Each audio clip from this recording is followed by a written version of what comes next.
I have been joined by our usuals on Mondays, Elvis Darko, who is the editor of The Finder. Good morning, Elvis. Good morning. How are you?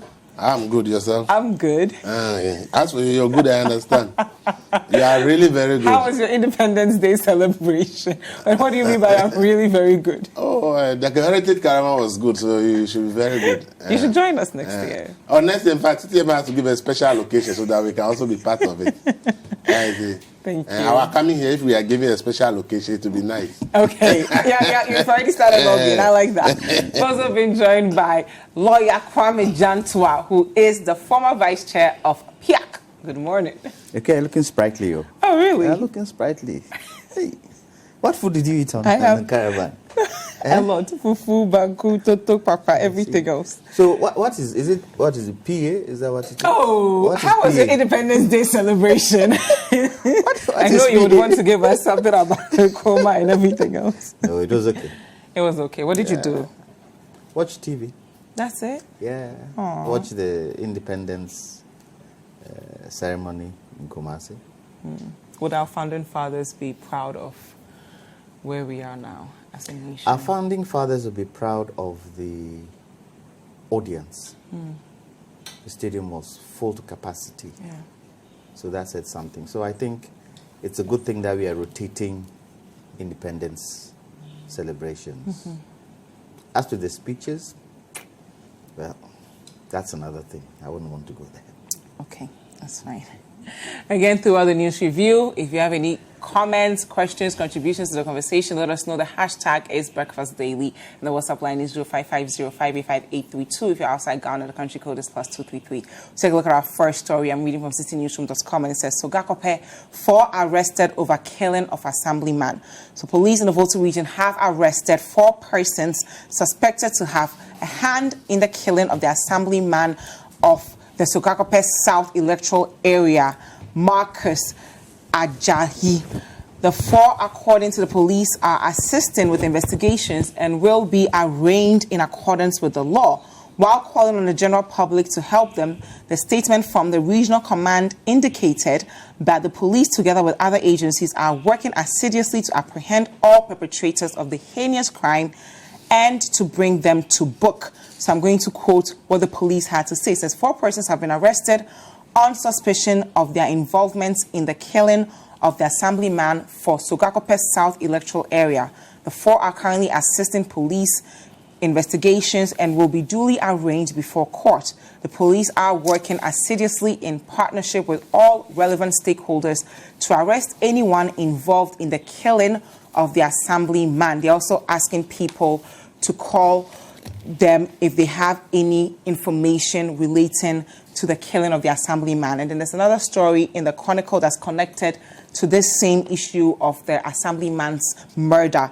It says here, 2 cops nabbed over missing rifle, insider suspects linkage with Sogakope murder. So I'm reading from page 3 of the Chronicle, and it says the Volta Regional Police Command has arrested and placed in custody 2 of its junior personnel, Lance Corporal Osei Safo and Constable Charles Yabua, in connection with a service rifle that has reportedly gone missing at the Sogakope division where they were stationed. Now, they've come out to say that these men's rifle was actually reported on the 7th, so there may not be a direct connection between the two, but they are still investigating because the Assemblyman was killed on the 1st and the rifle went missing on the 7th, so there may not be any connection. But Elvis, let me start with you on at least the 4 people who have been arrested in connection with the murder of the Assemblyman of the Sogakope area. Well, I must say that it's good news that at least some people have been apprehended. Okay. And I only hope and pray that they are actually the right suspect, not that people will just be picked up just to calm down tensions, and after that it will turn out that there's not any evidence against them and therefore they will be released and then the case will just die a natural death. So the 4 that they are arrested, I think police need to provide some additional information to give us reason to believe that indeed they have something to do with the said murder. Because we have had so many cases in this country where if there is tension, police will quickly do some arrests and then when that comes down the tension, you hear in court that, nolly prosequi because there is not evidence to link the people to the death, and that is the case. If you look at the case at the Sogakope murder, almost all the people who have been arrested have also been released. There's only, I think, 1 or 2 people who are on trial now. The Canadian kidnap case, a lot of the people who have been arrested, a lot of them have been released, and there are only few people. So, for me, I hope this is not another strategy just to calm down the tension because the people of the town are demonstrating and demanding that something be done, for which reason they are going to arrest some people, and then a month later we'll be told how in court it turned out that there's no evidence against them, so they are allowed to go. I hope that's what we have. Because as I said last week, clearly in Sogakope it appears there is some insecurity in that particular community as we speak, because crime has always been going on. As somebody was shot in her shop, broad daylight, just opposite the main station. Have we done enough to solve this crime issue?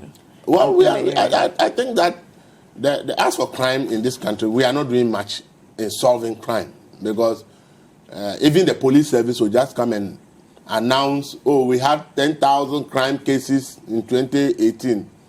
They don't come and tell you that there are outstanding cases. These are the numbers that we have been able to resolve. So it's just like we are just adding crime numbers to crime numbers. But as to whether those numbers are actually being resolved, the police hardly tell us anything about that. So for me, the approach to which we are tackling crime in this country, for me, it needs to be improved. If there are 10,000 crime cases in 2018, we are in 2020. Police should be able to tell us that out of the 10,000 in 2018, we will be able to resolve maybe 5,000, 6,000. And the pending cases of maybe 4,000 or 3,000, this is where we are with the cases. Then we know that we are actually working on the cases. But the usual thing you say is they organize a press conference and announce figures of the number of crimes that were recorded the previous year, and then that is it. The new year, they will come and announce a new one without any update. And you cannot go to the police website anywhere to find this information as to crimes they have recorded, how many have been resolved, how many are pending, and progress of investigation in any case. It's not that they keep the information to themselves. Whether they are doing something or not, I don't know. So for me, I think that we need to look at the issue of crime. Look at 2 police officers being arrested. If the gun is what they need to be able to fight the armed robbers, and it is missing, and nothing has been done until somebody has been killed, it is now that they are arresting some people in connection with a missing rifle in that police station. You ask yourself, have they told us when was the rifle missing? When did they get to know that the rifle was missing? And when it was missing, what did they do about it? Why did they have to take all this while until somebody was killed before we have been told that even the rifle at the station was missing? Well, they are saying that the rifle was missing on the 7th, and the Assemblyman was killed on the 1st. So there's no direct linkage right now. So they're investigating it. So it didn't go missing before the murder. It went missing after. It went missing after? After, on the 7th. Okay, so please, as I said here last week, Sogakope has become a place that if you talk to people who are in the community, they don't feel safe. And they have this fear, or they suspect that the police might be in league with the criminals in the community, because they believe that anytime they call on the police don't show up. According to a sister of the gentleman who was killed in a video I saw on one of the media houses, the incident took almost 2 hours before they were able to overpower his brother and kill him. Yeah. And they've been calling the police for all that 2 hours, and no policeman showed up. And the station was just 5 minutes away from It was only after the robbers had left before the police showed up. So if a crime is being committed for 2 good hours, if what the lady said is to be believed, and the police station is just 45 minutes. 5 minutes or 10 minutes away, and they've been calling the police, and the police never showed up, then there are suspicion that the police might have a hand in the crime that is happening in the community. May be grounded somehow, because there's no reason you call the police for a crime that's happening and they won't show up. So for me, I said it last week that for the Sogakope police, the IGP and the Interior Minister immediately, all of them need to be transferred. Okay. While the investigation is going on, the people need fresh police officers to give them some confidence that something will be done. Because for those who have been there and are there now, the people don't have any confidence in them. Okay. So I think that something needs to be done to bring in new faces, at least to give the people some confidence that their complaints are being heard. But if we allow the same people to remain there and we think that the people have some confidence, it's not going to work. So I hope that they will go further to do better investigations so that those who are arrested, if indeed they have anything to do with the crime, they will be prosecuted. If they don't have anything to do with it, they should try and find the right culprits and deal with them. Because that community, people there are living in fear. They believe that they are not safe, even though there's a police station. Thank you very much, Elvis. Kwame Jantuah. Good morning. Good morning. How are you? Good morning to our viewers. Dziffa, the operative word is confidence. Do people have confidence in the police to be able to solve this particular matter? It's a real gruesome murder. And you ask yourself, is it the police who are in that community who have done the investigation? And hopefully, if they've been able to arrest 4 people, they have... And 2 policemen for missing rifles. Well, that missing rifles is just a diversion. Because if they say the murder happened on the 1st and the rifle got missing on the 7th, what has that got to do with the price of milk? Absolutely nothing to do with the price of milk. So I see that as a diversion. But I would have thought the IGP, the Minister of Interior, would take into consideration the challenges in Sogakope with regards to criminality and actually send people in there, security people in there, to do a thorough investigation, not only of this gruesome murder, but a thorough investigation of all the crimes that have been committed there. And in doing so, involve the people, because they need to build confidence in the community that they are safe, that the people feel secure, the people feel the security is good. But if they don't do that and they wait for the same police people in the community who the community don't have confidence in to do the investigations, then we're just chasing our tail. And seriously, if they don't have concrete evidence to show that these 4 were involved in the murder, who loses? It's the community. We need to be able to build confidence, not only in Sogakope. The security service needs to show us that they have the wherewithal to secure this country. The people in charge who govern the security services need to show us that they understand the work they're doing. It's not got to do with political party, confidence and propaganda. Show us what you're doing. Because, security is key. And where security is concerned, there's no politics, because it affects everybody. It affects you, it affects me, it affects everybody. This joyous trip you guys went on, if anything happened on the road, security, isn't it? Yeah. And if we can't have faith and trust in the security of this country, then where are we?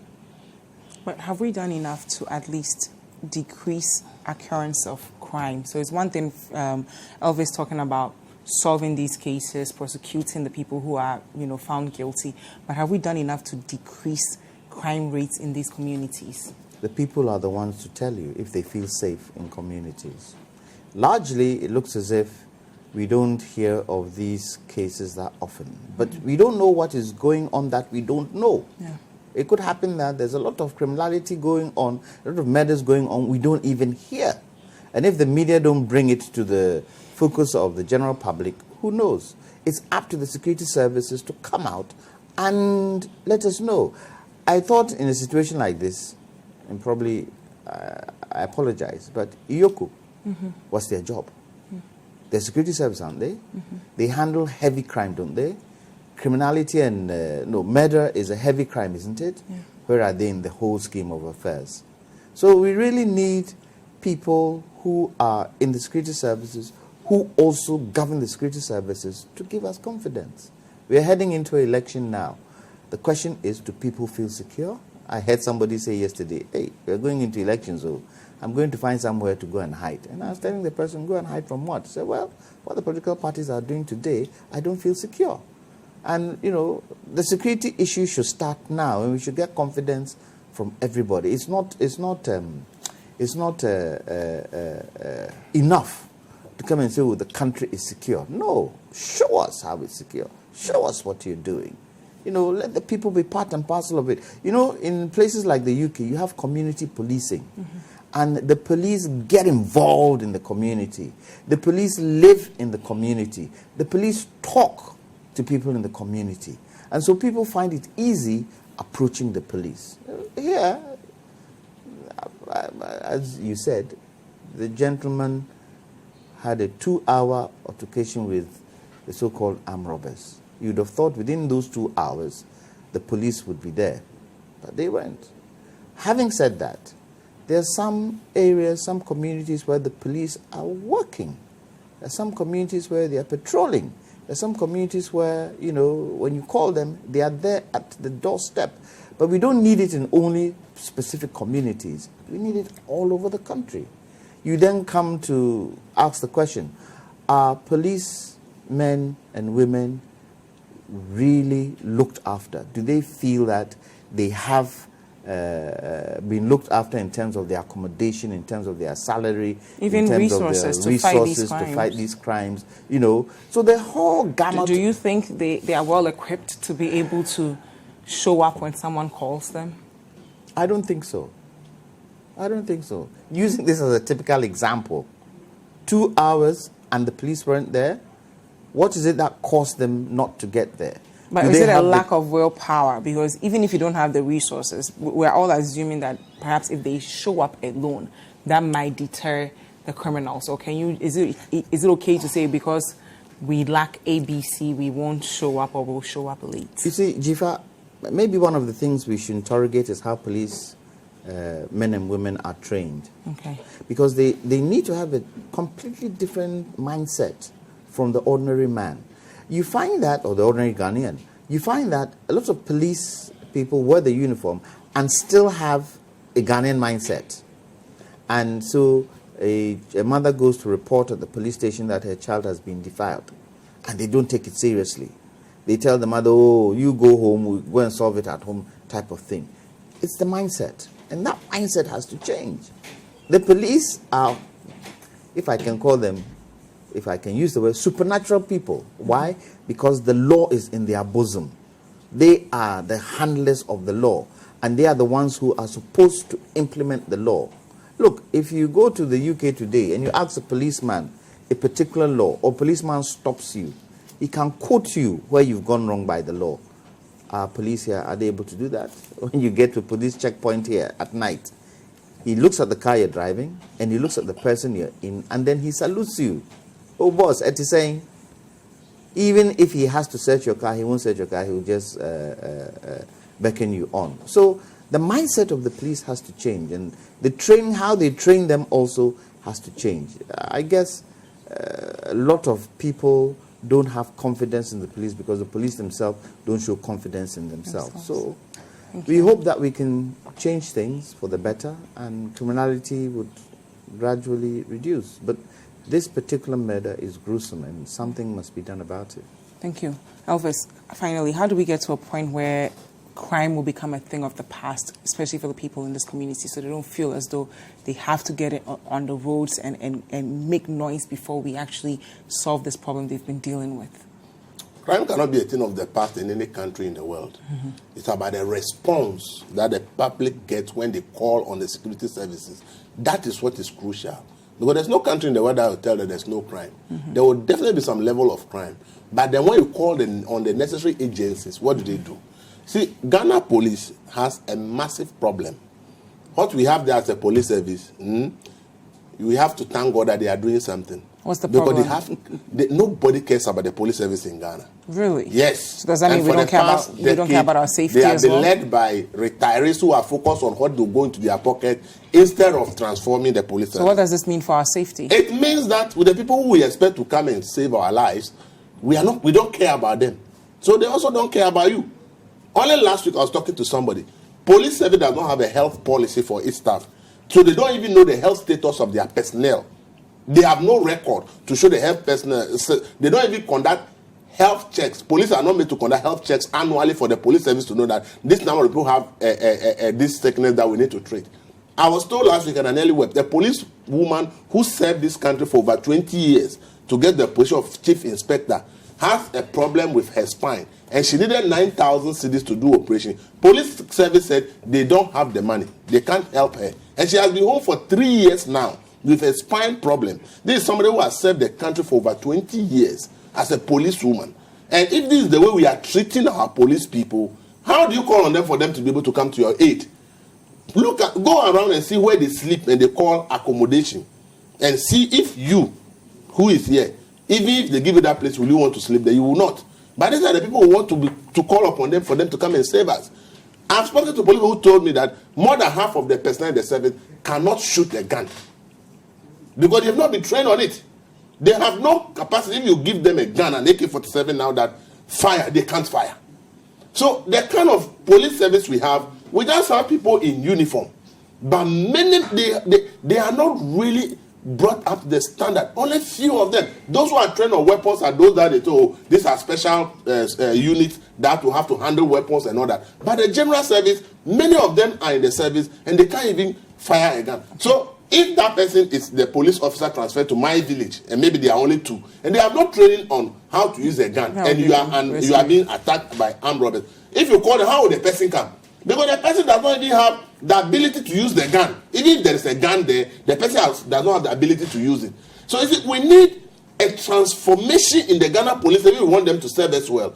Unfortunately, we have decided the past decade or more to only make IGPs people who have retired and don't really care much about the service as people who should be the heads of the institution. They don't even care about their transformation.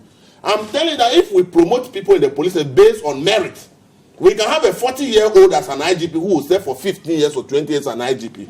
That person wants to transform the service because the person got there based on merit. Okay. But when we are promoting older people who are finished with their work and we give them contract to serve as IGP, look at the records since we started this appointment of contract IGP and tell me what legacy they've left behind. Okay, we need to focus on the police service. Once we criticize them, we should also recognize their challenges. I don't see how a police service where the person has not been taught how to fire a gun, and I call on the person and the person will come to my aid. The person comes, if I'm the policeman, I also not come. Thank you. I come, the robbers will kill me. Thank you very much, Elvis. We'll go for a quick break. This is still Breakfast Daily on Citi TV. If you have any questions or contributions to the conversation, let us know with the hashtag Breakfast Daily. And the WhatsApp line is 0550585832. If you're outside Ghana, the country code is +233. Up next, we'll be looking at EC's biometric system. What lawyer Oppong is saying about it as well. Don't go anywhere. We'll be right back. Welcome back. It's still Breakfast Daily on Citi TV. Thank you so much for staying with us. And again, if you want us to hear from you, the hashtag is Breakfast Daily on social media, and the WhatsApp line is 0550585832. If you're outside Ghana, the country code is +233. We do want to hear from you, so do send those messages. I still have with me Elvis Darko, who's the editor of The Finder, and lawyer Kwame Jantuah, who's a former vice chair of PIAC. Now, we're going to go into our next topic here. I'm reading from citinewsroom.com, and it says clarification needed on EC's biometric system. That's coming from lawyer Yao Oppong. So a private legal practitioner, Yao Oppong, wants manufacturers of the Electoral Commission's current biometric voter management system to clarify issues surrounding the system.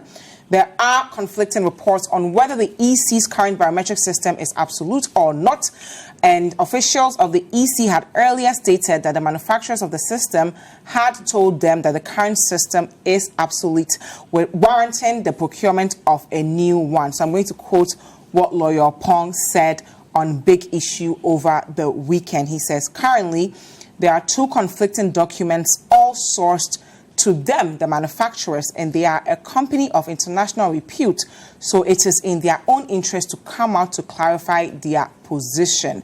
So on the one hand, some people are saying that the system is obsolete, and other people are also saying that it's actually not. You can make some changes to it and just modify it a bit, and then we can go on. So lawyer Jantuah, I'll start with you on this issue of EC's biometric system. Before I go there, I was looking at the police council and what it is that they're supposed to do. And unfortunately, although you have the vice president as the chairman, they don't seem to have an impact on the status and being able to take care of the police. But we finished that topic. So with regards to this, I'll ask the question, what is the Media Commission doing? What's the Media Commission doing? Because the NDC have gone to find out from the manufacturers. Oppong is asking that the two conflicting information that we have, the ECs and what the NDC has brought, should be looked at. Isn't it the responsibility of the Media Commission to take this up and go and find out? If nobody is doing it, if Oppong himself can't do it, what is the Bar Council doing? What are some of these institutions doing to be able to settle some of these things quickly once and for all? Because we're heading for elections. The EC have indicated some of the things in there with regards to changing the equipment. Information has come from NDC, information has come from the EC that, okay, we need to change it because it's obsolete.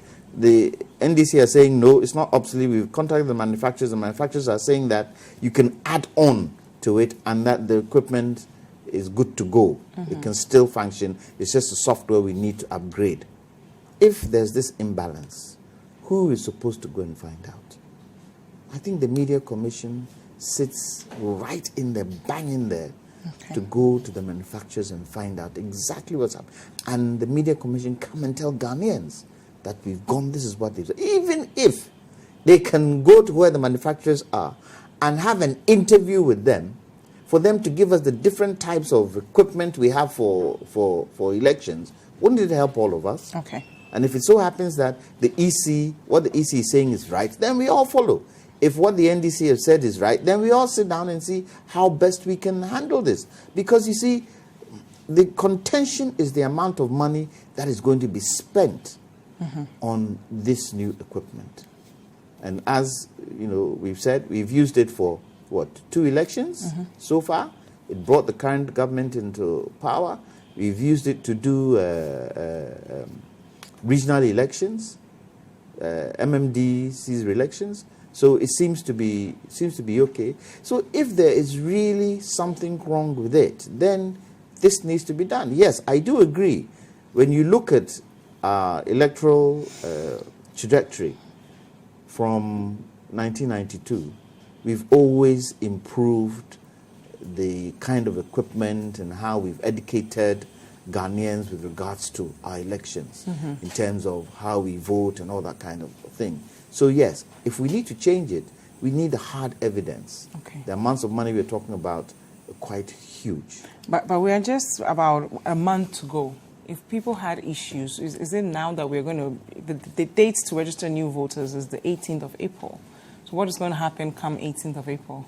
It shouldn't stop us finding out whether what the EC is doing is right or wrong. It shouldn't stop us. Even if they start on the 18th, we should still get that information from the manufacturers to tell us whether the equipment is good or bad. And then we can take the Electoral Commission on to give us the real reason why they changed the equipment. But you see, one doesn't want it to be a challenge getting to elections, near to the elections, September, October, and it's still a challenge. We've got to clear this before we even get into the next quarter. Thank you. Elvis? No, I think all these things is just waste of our time. Why? Because you're one of the people who said that it might be cheaper to go for the new one than the old one. But people are also coming out to say we can still this country, the problem we have is, see, as a country, our planning is always haphazard. We don't really have a plan. When we're going to buy those systems, we went to buy off-the-shelf system. We didn't have a master plan. And as I said, my little lady tells me that India is the headquarters of ITU. When they wanted to do a biometric system, it took them 10 years. It's a plan. This year we start from here. Next 4 years we add this. Does that mean we should continue changing machines? Okay. Brazil took 20 years because they knew that they are building a system. We'll start from here. Next year we add this. This year we add that. Next year we add that. When we went to buy this system, there was no plan. We were giving paper ID card, laminated ID cards. If we had a plan, we would have said the system we are buying will not be off-shelf. We want to build a system that when we start, we'll give you a paper ID card. But 4 years down the line, we'll convert that paper ID card to maybe a chip-based system. Okay? they will say, okay, in 12 years' time after using the system, you no longer vote on paper, which we used to do now. But now you go and press a machine on the wall, and then your vote is counted. We must have a master plan when we do these things. Do we have a master plan now? Don't have. Do we have a master plan now? Well, according to the Electoral Commission, that is what that's why I think that we should be interrogating. What they want to do now is to have a plan to start with a system that is open source, that you can just plug in anything. It is not like the one they have where you can't plug in many things. That they want to build a system where you can just plug in more things in the future. The question is, how are we interrogating that system to know that indeed, when it is built, it can offer those kind of systems? For me, that is where the argument should be. What we have now, my sister, technology keeps changing. So if you don't have a master plan and you don't have the way you are going, you go and buy an off-the-shelf system which will expire anyway. Has the EC done enough to engage stakeholders? No, that's why I say I have always said that the EC has not been communicating enough. And if they need to beef up their communication, I think they need to do it. Because as election management body, and especially in an election year, the EC should have a very effective communication strategy to let the people understand whatever they are doing. But it appears to me that they are rather there until somebody raises an issue, then they come and respond. But they are not being proactive in disclosure of information, which would have addressed most of the challenges they are facing in terms of communication now. Because if you are proactive in disclosure, and you say, I am doing this is how I am doing it, this is how it will go, this is our plan, people who are raising many issues now, their questions would have been answered by your proactive disclosure. But unfortunately, we have an electoral commission. Currently, I see that their communication is not that effective. And they need to beef it. I've been saying this. They need to be. You are doing an election for a whole nation. What more can they do? They've been telling people why we need a new registrar, how it's cheaper than the older one. What more could they do? Yes, that's what I'm saying. Go further and explain how you said you are doing an open source system compared to a closed source system which existed. The reason we are doing this is that when we start from here, 4 years down after this election, we'll add on this. Another 4 years, we'll add on that. And therefore, by 10 years or 15 years' time, we should have a biometric system that is so robust that everybody will believe in it, that this is what we need. Come up and give us step-by-step processes. And let this communication be done in the local languages for ordinary Ghanaians to understand what you are doing. But currently, I see the EC sitting down till somebody raises an issue, then they come and respond. As an election management body in an election year, you can't afford to go into this kind of communication. Be ahead of the people. Come out, explain yourself, tell them your plan. Let it be in the language that people understand. Then they will know what you are doing. So for me, they need to expand their communication. The EC is in Accra talking. They have a PR. The question, what is even their master communication plan in the regions?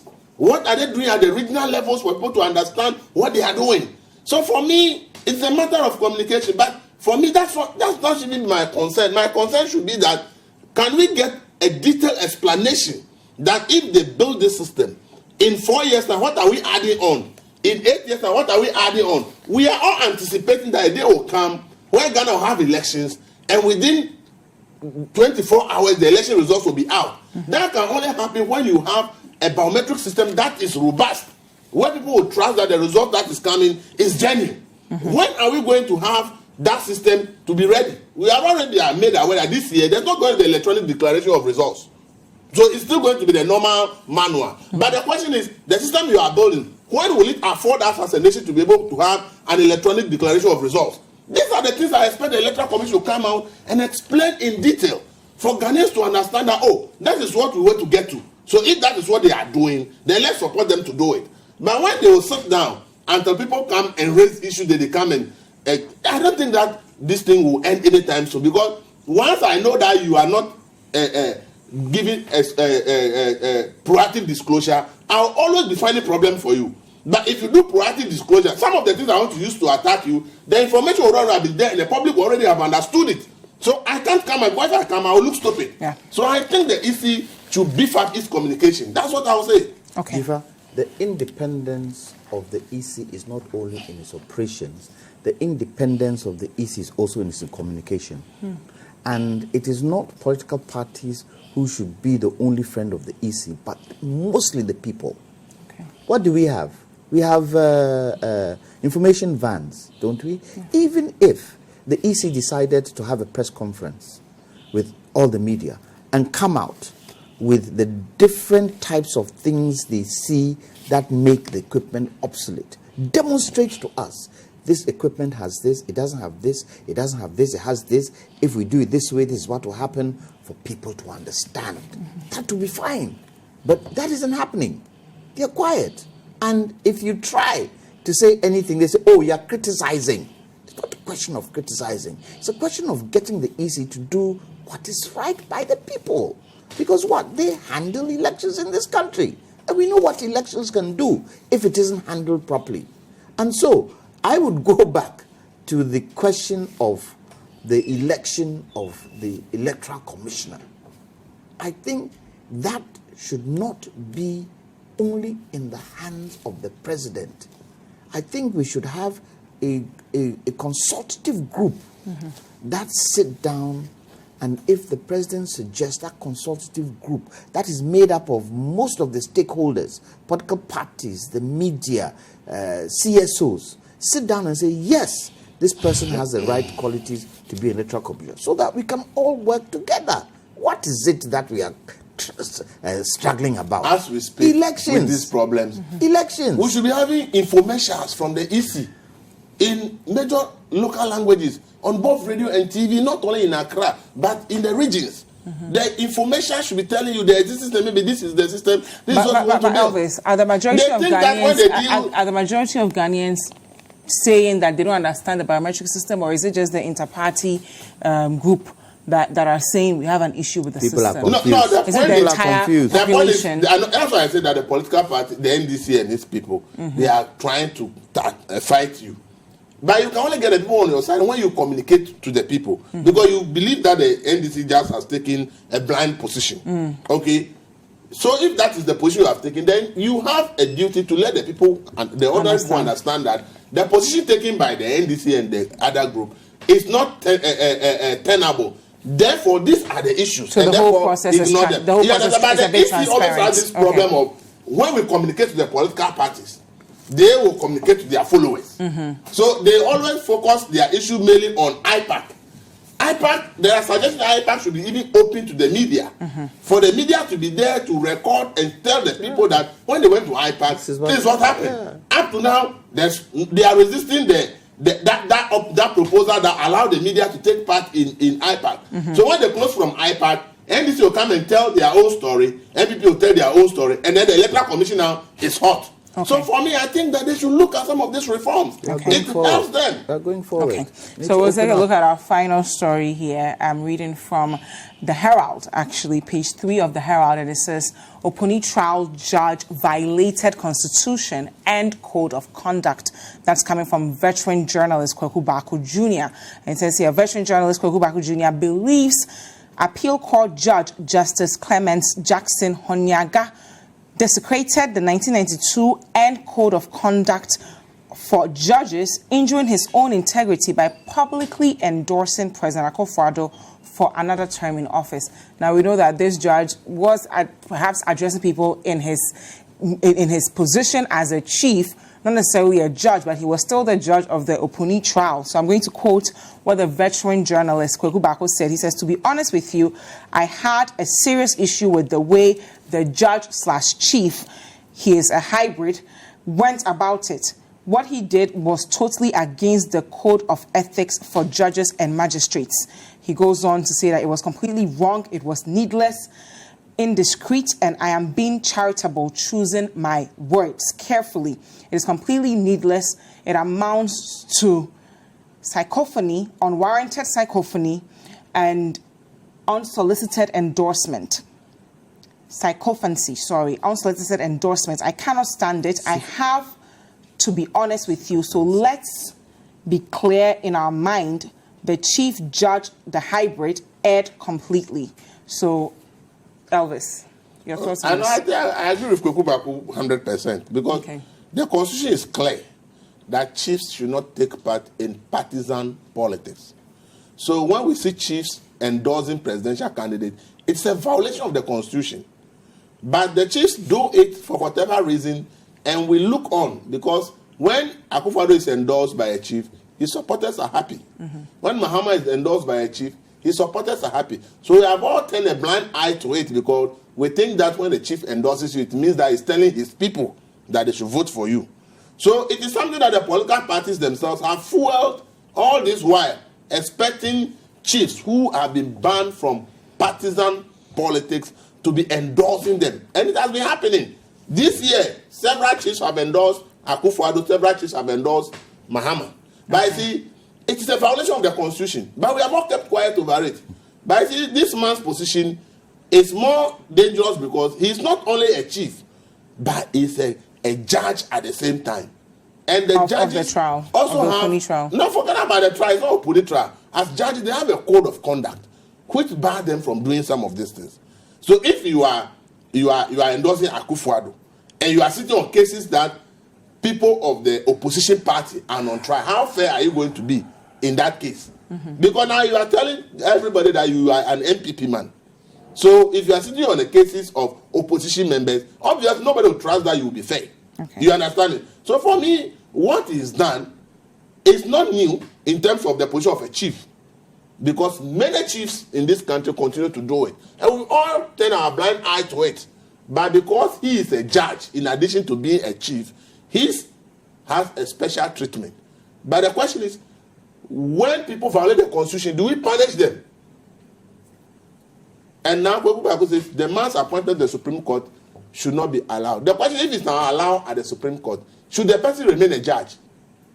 So you think he should be taken off? But if he will not be taken off as judge, then he should be allowed to go to the Supreme Court.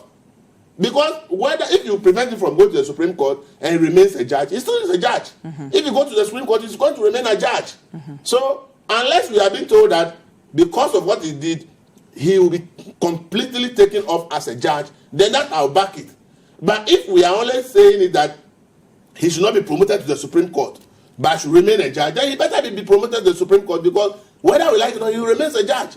So for me, I think that if we want to punish based on a violation of the Constitution, then we should punish all the chiefs who are doing this. If we want to use this man as an example that you can't violate the Constitution and the Code of Ethics and go free, then the Judicial Service should be out there to make a pronouncement that because he made all these things, he's been taken and he can't be a judge anymore. Then I agree. But if he's not going to be removed as a judge, but he remain as a judge and you deny him from going to the Supreme Court, he will still be sitting on cases as a judge. So for me, if we are not going to say he will no longer be a judge at all, then his promotion to the Supreme Court, I don't see why he should block it. Okay. Because if he prevents from Supreme Court, he still remains a judge, he will still on cases. But you are saying that he has violated the code of conduct.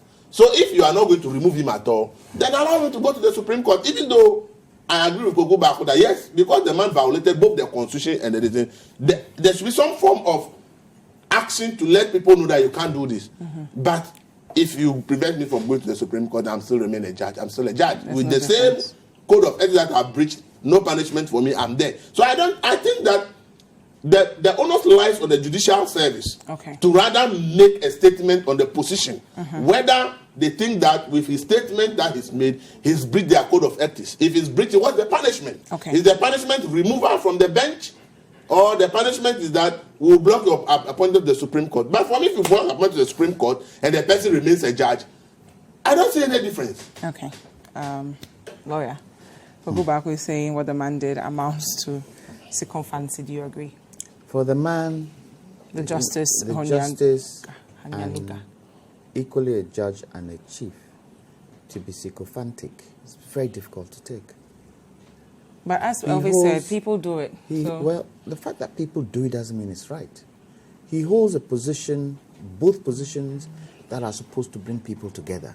As a chief, they're supposed to bring people together. If you support one political party and you're a chief, what happens if the other political party also comes into power?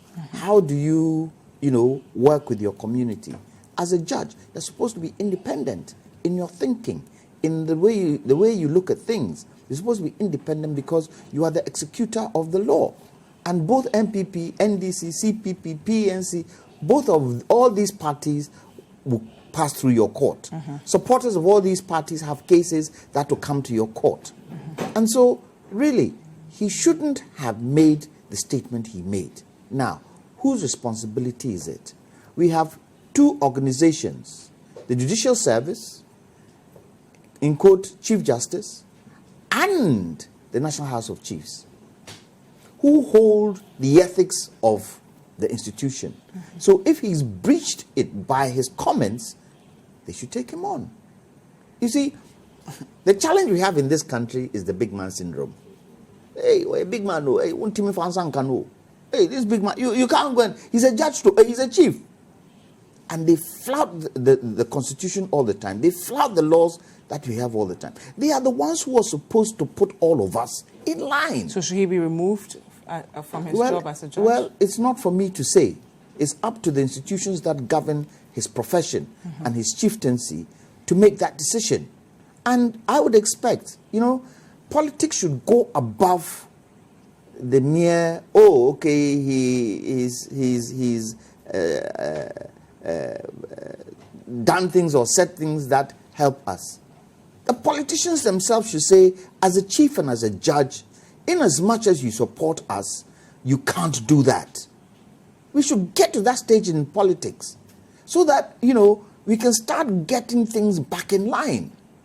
Look, we flout this Constitution every day. Every day, this Constitution is flouted. Every day. And I'll give you an example. Independence. Who is independence for? Independence celebration, who is it for? The people. The people. Is it not a national affair? Yeah. Why do we find some so-called big people in this country not attending? Parliament. When the president comes to Parliament to give the State of the Nation address, is it not a national event? Those who are in Parliament, are they not supposed to be present irrespective of what is going on? What happens? They walk out, flouting the Constitution, and we sit and we do nothing about it. Whose responsibility is it to make sure that they go by what is in the Constitution? The Constitution is the Bible of the country. It supersedes any law in the country, but we continuously flout it. It doesn't help us. And sometimes the fourth realm of the state, which is the media, I expect you to be pushing, kicking, saying some of these things for the people to also take it up. You have radio stations, Citi FM, you have a TV station, you have a radio station. Bring people on. Tell the politicians that this is wrong. So that if for nothing at all, it educates the masses. That, we listen to Citi FM. They say what this judge said is not right too. Then people begin to also educate themselves. But in this case, shouldn't the judge have known better? It's not an issue of the masses not knowing what he did was wrong. But shouldn't he, as a judge and a chief, had known better that I shouldn't do this? He didn't know better. If he knew better, he wouldn't have done what he did. Okay. So if he didn't know better, who is it? Who has that power to make sure that we tell him that what you did was wrong? If the people can't do it, the mouth of the people, which is the media, should take it on. Okay. Should take it on. And let's see how best we can streamline some of these things. Because we are bastardizing the Constitution, unfortunately. Okay. Thank you very much. There is another head-on coalition, Kintaputamale. Right now. Over 30 people are bent beyond recognition. This dawn, 4 a.m. Wow. When we talk about road accidents in this country, people don't understand. We talk about dualization of the roads, highways. Just this dawn, almost 30 Ghanaians have just died because they want to travel on the road to their journey. This dawn, Kintampo-Tamale Road. If you see the bodies, you may not be able to eat meat anymore. This is the country we live in. Our planning. This is the year of roots, so hopefully we'll fix all of those. How can that be? How can the year of roots fix problems like this? How? Dziffa, tell me how. If you do not execute the law, road traffic laws, if you don't execute it and make sure that people are abiding by it, how can the year of roads save people's lives? Thank you very much. Lawyer Jantuah is the former vice chair of PIAC. And of course, Elvis Darko is the editor of The Finder. Hi, I hope you enjoyed the show. Do not forget to subscribe, like, comment, and share with your friends. This is Breakfast Daily on Citi TV. Join the Breakfast Daily team Monday through Fridays from 7:30 a.m. to 10. Join us for breakfast daily, only on Citi TV.